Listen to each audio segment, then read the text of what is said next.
자, 이어지는 2주차 3교시까지 들어왔습니다. 이제 주제가 중개보수 편입니다. 여러분 관심 많으시죠? 자, 중개를 하고 나면 수수료 얼마나 받을 수 있을까요? 당연히 관심이 많으셔야 되고, 우리 중개사법에서는 계산 문제 하나, 그리고 또 관련되는 이론 문제 하나, 거의 두 문제를 준비하셔야 됩니다. 뭐 계산 문제도 쉽습니다. 근데 이제 계산 문제는 계산이 어려운 게 아니고 이제 문제가 어렵습니다. 뭐 한쪽으로부터 받는 거냐, 둘 다 받는 거냐, 또는 뭐 계약할 때 잔금 지급 시 받는 거냐라는 지문들을 주의하셔야 되고, 또 관련되는 내용으로서 뭐 한도가 있다면 한도 범위 내에서만 받아야 한다. 내용들이 그렇게 출발을 하니까 문제를 주의하셔야 되고, 계산이 어렵지는 않습니다. 이제 앞으로도 꾸준히 연락을 할 겁니다. 훈련을 할 겁니다.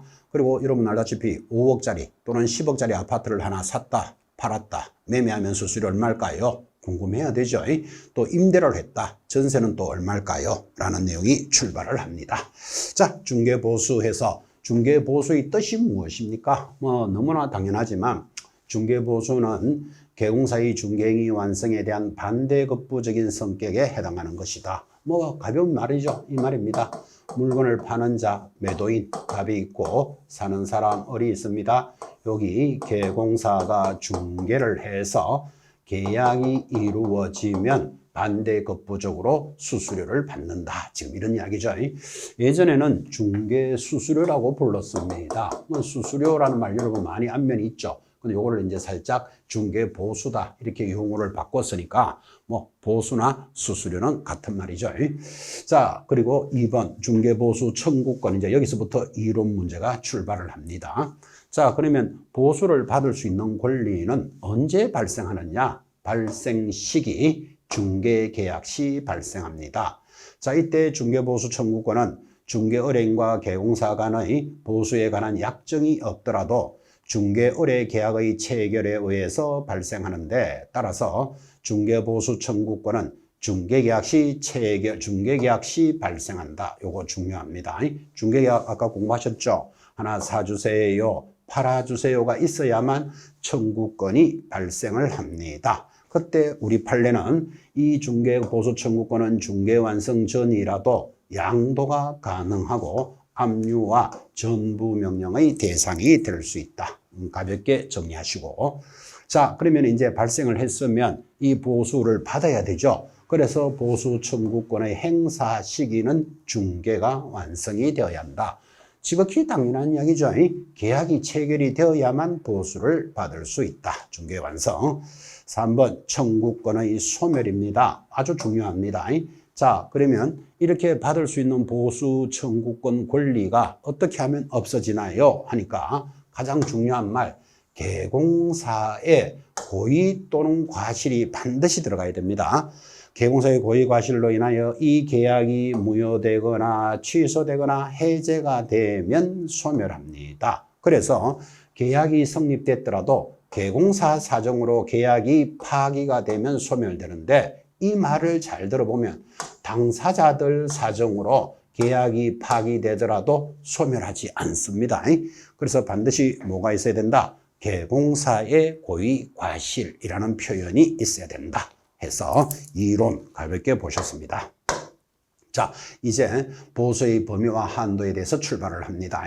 자, 우리 중개보수는 이렇게 되어 있습니다. 주택은 이렇게 받고, 그죠? 그 다음 두 번째, 주택 외에는 이렇게 받는다. 그래서 이제 자료가 내가 뭐 가면서 이야기하겠지만, 중개보수는 뭐 건물은 이렇게 받고 토지는 이렇게 받고 X입니다. 뭘로 구분되어 있다? 주택이냐 주택 외냐로 구분이 되어 있습니다. 여러분 주택 외는 뭐죠? 뭐 상가, 공장, 빌딩, 뭐 과수원 이런 것들이 주택 외가 되겠죠. 자, 그럼 주택은 어떻게 받습니까? 하니까 의뢰인 쌍방으로부터 각각 받습니다. 각각 받되 일방으로부터 받을 수 있는 한도는 다음 국토교통부령이 정하는 범위 내에서 시도조례로 정한다. 그래서 여러분 주택에 대한 보수는 반드시 시도조례, 이 말을 꼭 기억하셔야 됩니다. 아니 그러면 국토교통부령이 정하는 범위 내에서 받지 또 왜 시도조례로 받습니까? 라고 굳이 묻는다면 여러분 똑같은 대우 푸르지오 30평짜리 아파트가 서울 강남에 가면 20억 합니다. 이해하시죠? 대우 푸르지오 아파트가 20억을 강남에 하는데 그 대우 푸르지오 30평짜리 아파트 똑같은 게 강원도 고성에 가면 3억 합니다. 자, 그러면 같은 아파트라고 20억짜리를 파나 3억짜리를 파나 수수료는 같다. 이건 좀 안 맞죠. 그래서 서울 물건은 서울시장이 제일 잘 알 것이고 강원도 물건은 강원도지사가 제일 잘 알 것이니까 이 범위를 줄 테니까 각 시도에서 결정해라. 이렇게 법이 만들어져 있습니다. 이유를 이해하시겠죠. 자, 그래서 시도 조례로 정하는데 지금 국토교통부령이 정하는 범위 내에서 시도 조례고 국토교통부는 아래와 같이 범위를 정해놨습니다. 그래서 국토교통부령을 다른 말로는 시행규칙이라고 하고 이 범위 내에서 시도 조례로 정하는데 여러분 이 표 다 암기한다는 거 쉬운 이야기 아니라는 건 당연히 이해하시죠. 그리고 또 암기하는 것을 시험 문제로 내는 것도 웃기죠. 출제자가 자기는 다 암기하겠습니까? 이 표를 보고 계산할 수 있으면 되지. 굳이 암기를 요구한다는 건 문맥이 안 맞죠. 그래서 예를 들어서 9억짜리 5억짜리 아파트를 팔았습니다. 이러면 5억이면 여기 해당되죠. 2억에서. 그러면 요율은 0.4%로 할 테니까 수수료 얼마입니까? 이렇게 요율은 주어지는 게 대다수 문제입니다. 그래서 굳이 암기할 필요는 없다. 자, 그러면 기왕 나온 김에 한 5억이 중간쯤 되죠. 0.4%구나. 요 정도 하나 알아놓는 것도 괜찮습니다. 5억에 0.4%, 4, 5, 20, 200만 원. 양쪽 다 받으면 400만 원. 그 정도 되는구나. 정도로 감각을 잡으시는데, 자, 이 주택에 대해서는 반드시 매매 교환과 임대로 구분이 되어 있다는 게 중요합니다. 매매는 이렇게 받고, 임대는 이렇게 받는다. 이게 중요한 거예요. 자, 그래서 주택 외인 물건, 곧 표를 보게 되겠지만, 주택 외인 물건은 매매, 임대의 구분이 없습니다. 그냥 0.9% 범위 내에서 자기들이 협의하니까 자, 여기는 매매 교환과 임대차로 구분이 돼 있다. 이 정도 한번 보시고 기왕 본 김에 매매는 15억이 제일 크다 그죠? 15억 이상이면 1000분의 7이구나. 이렇게 한번 들어주면 좋겠습니다. 그러면 15억 이상이면 0.7%를 받을 수 있는데 임대는 15억 이상이면 1000분의 6입니다. 요거 매매보다 일씩 작습니다. 하나씩. 그래서 표에 대한 의미만 가볍게 확인해 보시고 올려서 좀 볼까요? 자, 지금 임대차는 아까 여기 매매는 15억일 때 얼마? 0.7%라 그랬죠? 1000분의 7, 0.7%. 임대는요, 가장 센 15억이 얼마? 1000분의 6. 하나씩 작다는 거 느낄 수 있죠? 그럼 이 정도만 좀 보시면 된다. 이 말이에요. 자, 그런데 이제 우리 법에서 오피스텔에 대한 보수 한도가 따라옵니다. 여러분, 오피스텔은 주택일까요? 아닐까요? 둘 다 씁니다. 어떤 사람은 오피스텔이 주로 업무용으로 쓰는 경우가 많겠지만 거기서 살림사 하는 사람도 있습니다. 주거용으로 쓰는 사람도 있단 말이죠. 그래서 오피스텔을 거래하고 나면 이게 주택이냐 업무용이냐에 따라서 수수료가 달라져. 그래서 자꾸 분쟁이 생기니까 오피스텔은 별도로 만들었습니다. 어떻게? 자, 건축법 시행령 별표 하나에 따른 오피스텔은 하는데 오피스텔의 조건이 85제곱미터 이하이고 85제곱미터 이하이고 상하수도 시설이 갖추어져 있고 전용 수세식 화장실 목욕 시설이 있다면 이게 두 가지 조건이죠. 이 조건이 들어가면 이거는 주택으로 보겠습니다. 그래서 매매 교환은 얼마? 0.5%. 임대차는 얼마? 0.4%니까 요거 좀 암기하셔야 됩니다. 근데 자, 매매는 얼마라고요? 0.5%. 그럼 왜 0.5%죠? 오피스텔이니까 0.5 이렇게 기억하시기 바랍니다. 그럼 요게 0.5%를 받으니까 임대차는 하나 작으면 0.4% 요거 저절로 암기가 될 겁니다. 자, 그래서 오피스텔은 이렇게 봤는데 자, 그럼 85제곱미터를 넘었다. 그러면 당연히 뭐다? 업무용이니까 주택 외로 계산을 하게 되겠죠. 자, 자료 올려서 봅시다. 자, 그러면 0.5, 0.4%를 받는데 만약에 위외의 오피스텔, 즉 85제곱미터를 넘었다. 그러면 의뢰인 쌍방으로부터 각각 받되 1000분의 9, 0.9% 범위 내에서 개공이 서로 협의해서 결정합니다. 그래서 여기 넘으면 그것은 주택 외로 보겠다 이런 뜻이에요. 자, 지금 표가 조금 지나가서 그렇지만 중개보수는 1. 주택에 대해서는 이렇게 받고 2.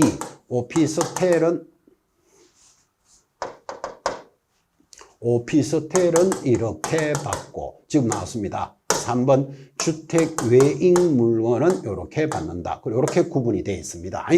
자, 주택 외인 물건에 대한 보수는 쌍방으로부터 역시 각각 받되 매매, 임대차의 구분이 없이 0.9% 범위 내에서 의뢰인과 개공사가 서로 협의합니다.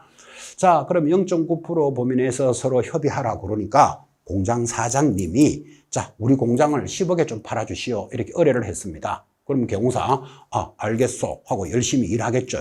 근데 10억에 팔 수도 있지만 못 팔 수도 있겠죠. 자, 그래서 수수료 지금 얼마입니다를 정할 수가 없잖아. 그런데 드디어 개공사가 10억에 팔아왔어요. 그러면 주택 외인 물건은 0.9% 보면서 협의하니까 10억에 0.9% 900만 원입니다. 하니까 사장님이 좀 비싼데 깎아주세요. 그러면 뭐 800 하든지 700 하든지 서로가 협의하겠죠.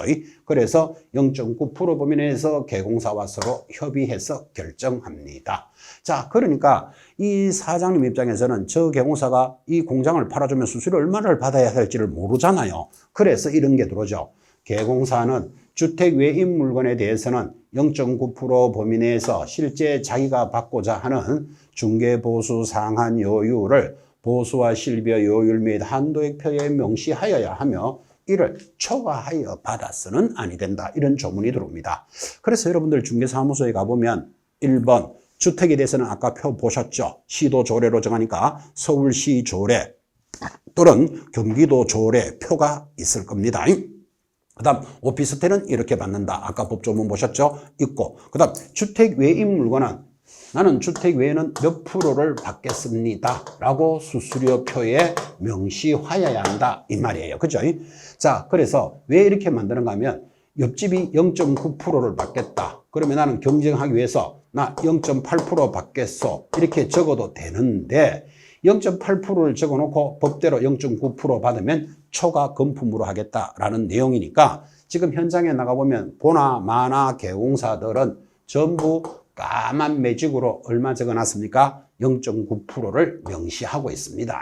0.9% 해놓고 이제 의뢰인이 깎아달라면 그래 0.8 해줄게 7 해줄게 이렇게 연결이 되겠죠. 그래서 가서 보나 마나 얼마로 명시되어 있다? 법대로 까만 매직으로 진하게 0.9 거의 돼 있을 겁니다.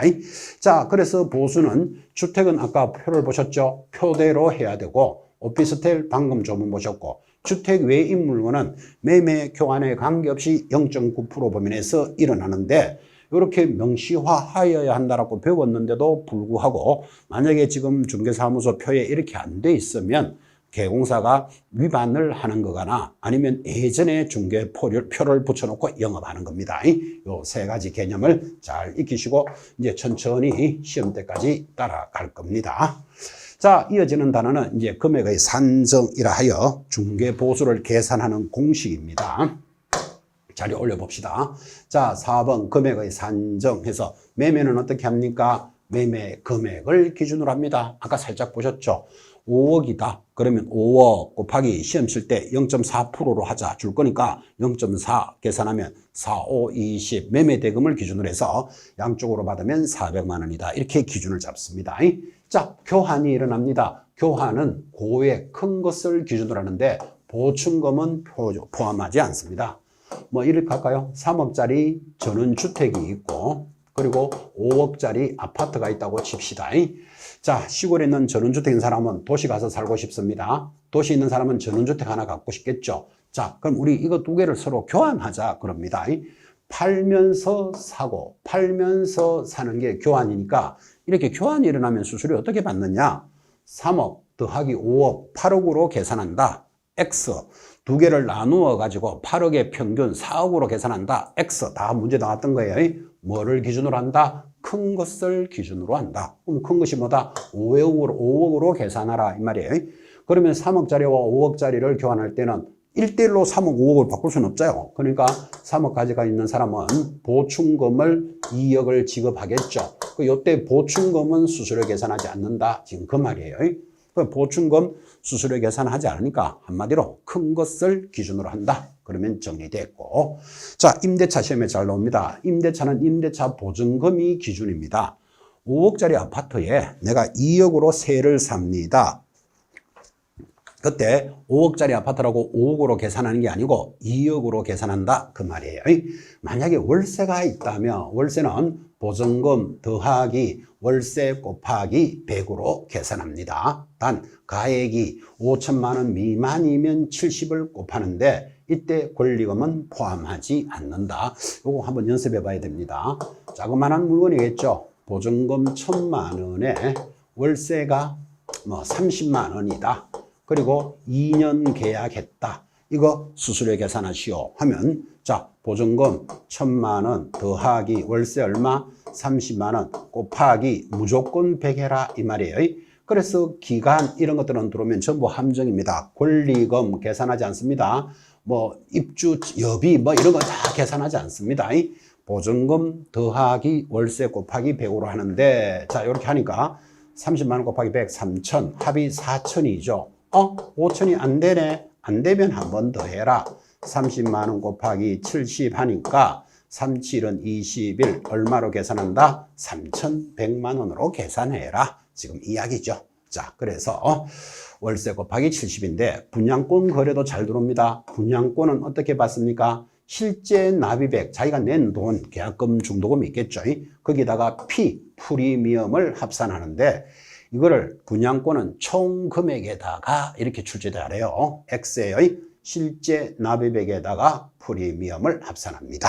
그 다음, 자, 동일한 물건에 대하여 동일한 당사자 간에 동일한 기회에, 그러니까 파는 사람이 물건을 팝니다. 팔면서 그 사람에게 자, 내가 이 물건에 세 살게. 그 집주인이 팔고 자기가 세를 사는 걸로 전세 끼고 팔았다. 이런 말 들어보셨죠? 그래서 동일한 물건에 대해서 동일 당사자 간에 동일한 기회에 매매를 포함한 다른 거래, 임대가 일어났다면 그때는 계약서를 2장 적었더라도 뭐만 받아라? 매매에 관한 금액만 적용합니다. 이것도 시험에 잘 들어오죠. 이거 점유 계정이다. 그렇게 말해요. 자, 보수의 산정 방법은 지금까지 연습했지만 거래 금액, 예를 들어서 5억이면 5억 곱하기 주어진 요율 0.4% 하면 산출액이 나오고, 만약에 한도가 있다면 한도액 범위 내에서만 받는데 매도인, 매수인, 쌍방에게 다 받아야 되죠. 그러면 총액이다. 그런 뜻입니다. 자, 6번 보수의 적용 기준입니다. 산출된 보수는 한도액 범위 내에서 한도가 있는 경우 당사자 쌍방으로부터 받아야 되고, 2번 주택 및 실비의 경우에는 중개대상물 소재지와 사무소 소재지가 다르다면 개공사는 반드시 사무소를 관할하는 시도조례로 받습니다.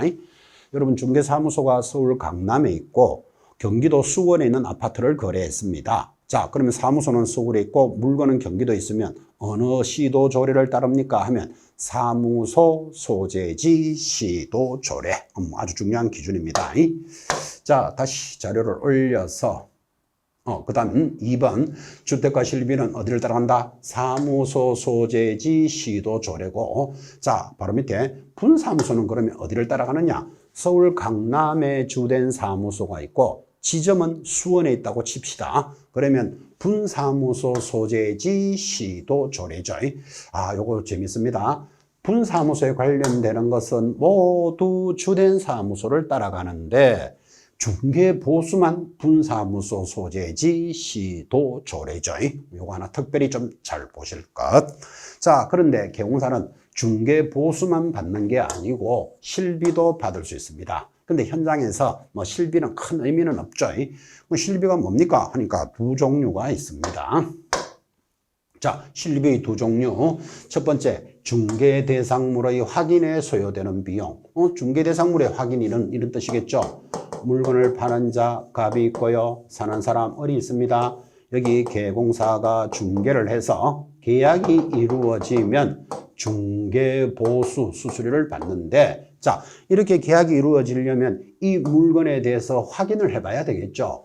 아파트면 뭐 토지대장, 건축물대장, 등기부 등본 이런 걸 떼보는 것을 권리관계라고 해요. 이 권리관계에는 여기 물건을 가지고 있는 자, 이전하는 자에게 청구합니다. 그리고 계약금 등의 반환 채무에 관련되는 실비가 발생한다면 이거는 매수자 대금을 보호하는 거니까 이것은 권리를 취득하는 자가 지급하니까 여기 이전과 취득을 이렇게 반대로 돌리는 게 잘 나오죠.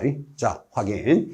중개대상물 확인에 소요되는 비용은 개공사가 영수증 등을 첨부하여 물건을 가지고 있는 자가 누구다? 매도, 임대, 기타 권리를 이전하는 자에게 청구하고, 방금 보시다시피 예치 관리에 관련되는 소요 비용은 매수, 임차, 기타 권리를 취득하는 자에게 청구한다. 뭐 실비는 이게 답니다.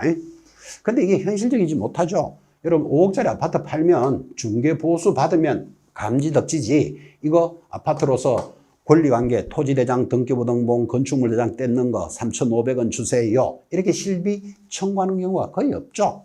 만약에 3,500원 주세요 하면 값이 띵 하겠죠. 별 희한한 걸 다 달라 한다 이렇게 가겠죠. 그래서 현실적이지는 못하지만 법에서 권리관계는 이전하는 자한테 청구할 수 있으니까 뭐 3,500원, 5,500원이야 안 받아도 되겠지만, 만약에 포항제철 공장을 거래한다. 그러면 이 150만 필지 공장을 거래하는 서류만 떼는 것만 250만 원 이렇게 들어갈 수도 있습니다. 그런 것들은 권리관계는 이전하는 자에게 청구할 수 있다는 건 알고는 있어야 됩니다. 그래서 시험용입니다. 자, 그리고는 이제 보수에 관한 마지막 내용으로서 영수증의 교부와 보존해서 이 법상 명문의 규정은 없다. 이 말이 무슨 말이죠? 우리가 중개 보수 받고 난 뒤에 영수증 제출한다 이런 말이 없다니까. 그죠? 그래서 개공이 중개 보수나 실비를 받을 때는 그 영수증을 작성하고 의뢰인에게 교부하고 5년 동안 보존해야 된다라는 내용은 폐지되었다. 그래서 만약에 그 영수증을 교부하고 5년간 보존해야 한다. 그런 문제 나오면 틀린 답이에요. 여기까지 익히셔야 됩니다. 그러면 중개보수가 중요한데 그러면 영수증 안 받는다고요? 그럼 영수증을 안 받으면 많이 받아도 표시가 안 나겠네요. 절대로 그렇지 않습니다. 여러분 우리가 아까 공부하셨지만 거래계약서 작성할 때 필수 기재 기억납니까? 건물의 인권은 거기 있는데 거기가 개조부라는 내용을 공부하셨죠. 여기 부가 뭐죠? 요 부가 확인설명서 교부일자도 필수 기재입니다. 그래서 중개보수를 받으면 확인설명서에 기재하고 이 확인설명서는 반드시 교부하도록 되어 있으니까 확인설명서에 수수료 얼마 받았음이 저절로 나타나요. 그러니까 별도로 영수증을 만들어서 보관하는 내용은 없어진 겁니다. 그래서 수수료 영수증 없다고 마음대로 받을 수 있느냐? 아니라니까요. 확인설명서에 교부되어 있고 확인설명서 반드시 교부하는데 만약 이거 교부하지 않으면 아까 3년 보관한다 이런 소리도 있죠. 위반하면 6월에 업무정지에 해당합니다. 자, 보수하는 내용도 들어보셨습니다. 자, 이번에는 이제 지도 감독으로 접어듭니다. 이제 우리 중개사 법령의 사실상 마무리 파트입니다. 초반기 수업은 법령을 강조한다 그랬죠. 왜? 단순 암기식이고 법령에서 70%가 출제되는데 그래도 여러분들은 법령을 공부하는 게 제일 편합니다. 점수 따기도 좋기 때문에. 그래서 초반기 1, 2, 3, 4 수업은 지금 보고 있는 이게 이제 법령의 마무리 편인데 법령을 꾸준히 관리를 많이 합니다.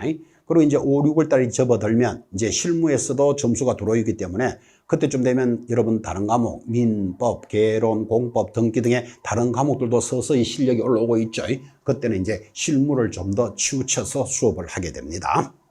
자, 이제 6번째 지도감독상 명령입니다. 이 지도감독상 명령이라는 단어는 공부할 때마다 여러 번한테 전달했지만 모든 업종의 지도감독 명령이 있습니다. 자, 예를 들면 약국이나 병원 감독할까요? 안 할까요? 당연히 감독합니다. 여러분, 의사가, 무자격 의사가 만약에 수술을 한다. 심각하지 않겠습니까? 그래서 무자격 의사인지 아닌지 감독해야 되겠죠. 약사가 약을 막 짓는데 얼마나 잘 짓는지 감기약에다가 농약, 쥐약 섞으면 끝내주겠죠. 그래서 그렇게 못하도록 약사도 감독을 합니다. 누가 감독하지요? 자격증을 준 보건복지부 장관 등이 감독을 합니다. 여러분 식당도 감독해야 되겠죠. 식당은 누가 감독합니까? 식당에 가보니까 뭐 원산지 표시 이런 거 보신 적 있죠? 자, 이런 거 뭐 관할구청이라든지 식약청 이런 데서 당연히 감독할 겁니다.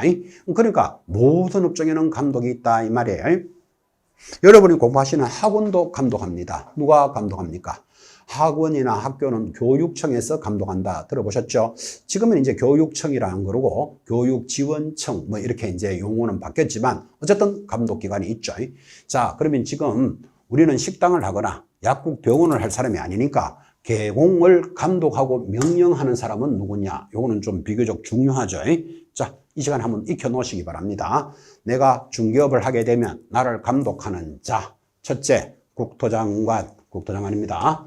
두 번째, 시도지사, 등록관청. 등록관청은 시장, 군수, 구청장이죠. 그때 분사무소를 관할하는 시군구도 포함합니다.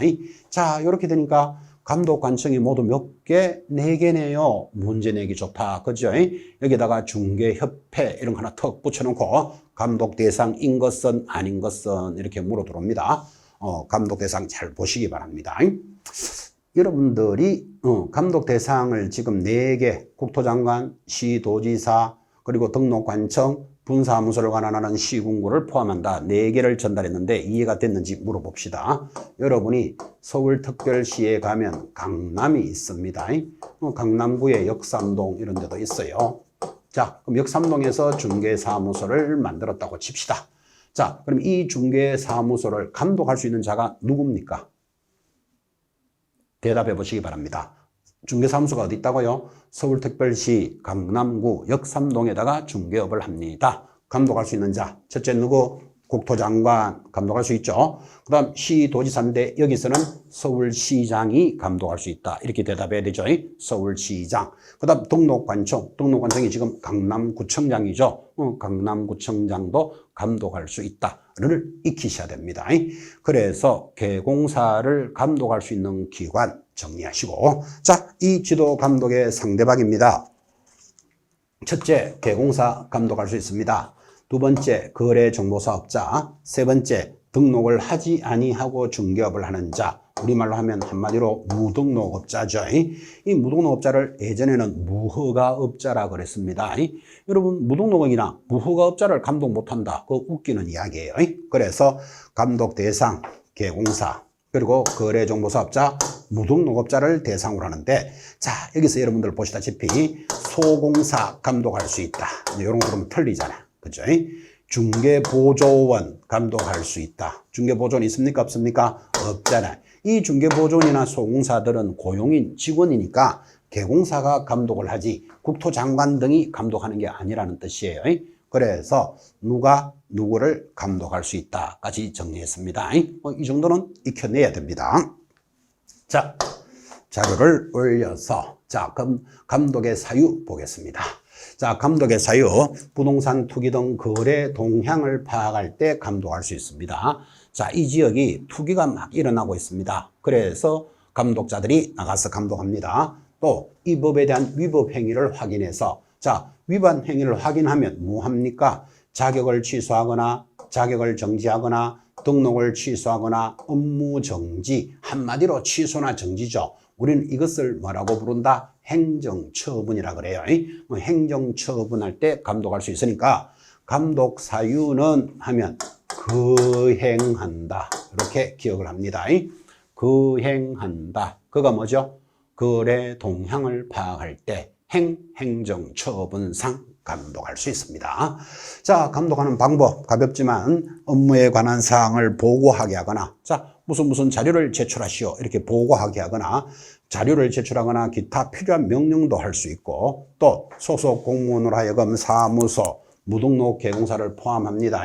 출입하여 직접 사무실에 출입해서 장부나 서류 등을 조사 또는 검사할 수 있는데, 이때 출입 검사 등을 하는 공무원은 정표를 지니고, 이때 정표라는 게 공무원증 및 조사 검사 증명서, 그 2개네요. 자, 공무원증하고 2번 중개사무소 조사 검사 증명서, 이를 정표라고 합니다. 정표를 지니고 상대방에게 내보여야 하는데, 뭐 별것도 아닌 것 같은데 이게 시험에 나와요. 어떻게 나오는가 하면 감독을 하는 자 공무원증만 제시하면 된다. 그러면 틀려요. 거기에 뭐가 있다? 조사, 검사, 증명서를 묶어서 정표라고 합니다. 그런데 이런 것들이 왜 시험에서 중요한가? 의미는 이런 겁니다. 우리 좀 전에 봤죠? 서울특별시 강남에 가면 역삼동에 여러분들이 중개사무소가 있다고 치고, 자, 그러면 감독할 수 있는 자 누구? 국토장관, 서울시장, 강남구청장이 감독을 하는데 공무원증만 가져가면 안 되는 이유가 여러분 낮춰서 설명하는 거 아닙니다. 서울시청에도 경비원도 있겠죠. 그럼 서울시청에 근무하는 경비원이 공무원증을 들고 중개사무소 감독하면 안 된다 이 말이에요. 그래서 공무원증에다가 조사, 검사할 수 있다라는 증명서를 가지고 와야 돼. 이것을 이제 경호사를 도와주는 제도이기 때문에 이런 정표라는 게 시험에 내는 거예요. 다시 여러분 강남구청이 감독관청이 되죠. 자, 낮추어서 설명하는 거 아닙니다. 강남구청에 구내식당 아줌마도 있을 겁니다. 그럼 강남구청에 구내식당에서 근무하시는 공무원인 아줌마가 강남구청에 근무한다는 공무원증만 들고 중개사무소 조사하러 갈 수는 없다 이 말이에요. 그 강남구청에 근무한다는 공무원증과 조사, 검사, 증명서를 지니고 감독해야 된다. 그래서 우리는 이것을 뭐라고 부른다? 정표다 이렇게 부르죠. 정표를 제출합니다. 의미를 가지고 한번 정리해 보실 것. 자, 이제 올라갑시다. 이렇게 감독이라는 걸 열심히 들었는데 이 지도 감독에 대한 위반 시의 제재입니다. 그렇겠죠. 자, 거행한다 그랬죠. 감독할 일이 있으면 감독을 나가는데 거래정보사업자가 야, 니나 감독 잘하시오. 이러고 나는 퇴근하겠소. 그래 되면 앞으로 감독이 이루어지지 않는다니까, 그죠? 자, 그럴 때는 얼마짜리다? 500만 원짜리 과태료입니다. 그래서 여러분 앞으로 꾸준히 500만 원짜리 과태료, 운명이요. 이렇게 하면서 이제 공부하실 거예요. 그 다음, 개공사가 위반을 하면 역시 6월 이내에 업무정지 사유입니다. 업무정지. 그리고 공인중개사 협회가 뭐 그럴 일도 없지만 니나 감독 잘하시오. 이렇게 하면 얼마? 500만 원짜리 과태료. 그래서 이게 지도 감독 위반에 대한 제재이기 때문에 여러분 상식적으로 이런 제재를 안 만들어 놓으면 아무도 감독 안 받겠죠. 경호사가 야, 뭐 감독 나갑니다 하니까 니나 감독 잘하시오. 나 강원도 땅 보러 갑니다. 그럼 평생 감독하면 못할 수도 있잖아. 그죠? 그렇게 하면 뭐 내리겠다? 업무 정지 내리겠다. 이렇게 걸어놨다 이 말이에요. 그래서 여러분에게 전달했지만 이 지도 감독이라는 하나의 주제 밑에 이렇게 대상자를 다르게 처벌하는 거. 이게 이제 하나의 주제 밑에 대상자를 다르게 처벌하는 거 시험에 잘 나온다 그랬죠. 거기서의 마지막 부분이 이 부분인 거예요. 이렇게 해야지만 감독이 되는구나 라는 느낌도 여러분 가지셔야 됩니다. 자, 그래서 이제 지도 감독까지 보셨다면 그 다음 이어지는 단원이 중요합니다. 행정처분 딱 돌았죠. 물론 오늘 수업은 여기까지만 진행을 할 겁니다. 왜 그러냐 하면 이 행정처분이 너무너무 중요하기 때문에 이제 다음 주에 출발을 할 건데 여러분 이 행정처분이 전부 다 이거죠. 위반을 하면 취소하거나 정지하거나 취소하거나 정지하거나 취소시키는 5가지가 행정처분으로서 우리 법령의 마무리 파트입니다. 그러면 지금까지 쭉 들었던 것들 뭐를 위반하면 뭐가 됩니다. 뭐가 됩니다. 뭐가 됩니다. 이런 이야기 많이 들으셨죠. 그것을 총괄하는 시간. 그래서 우리 중개사법은요 아주 좋은 과목이에요. 공부를 쭉 하고 나면 마지막 파트 있다고 하면 이 전체를 복습하는 시간을 딱 준다고요. 이 복습하고 암기 내용이 많죠. 그래서 이런 암기 내용이 전부 시험 문제고 행정처분은 여러분들 무조건 암기하셔야 됩니다. 그래서 이제 나중에 행정처분에 대해서도 자세히 수업을 하시겠지만 행정처분은 암기해야 된다더라. 그죠? 이 표만 딱 보면 자동으로 암기. 이제 그 단원을 다음 주에 마무리로서 진행을 하고자 합니다. 자, 오늘 입문과정에서 1, 2, 3, 4 교시 그리고 5, 6, 7강을 출발했는데 여러분 이 입문 과정에서는 막 외운다, 암기한다 그렇게 접근하지 마시고 이런 내용들이 중요하다더라, 이런 것들을 잘 해야 된다더라 라는 느낌을 잘 가져보시기 바랍니다. 이제 2024년 대비 35회 수험생 여러분들과 건성을 함께하면서 합격의 지름길로 인도하고자 합니다. 다음 주에 뵙겠습니다. 수고하셨습니다.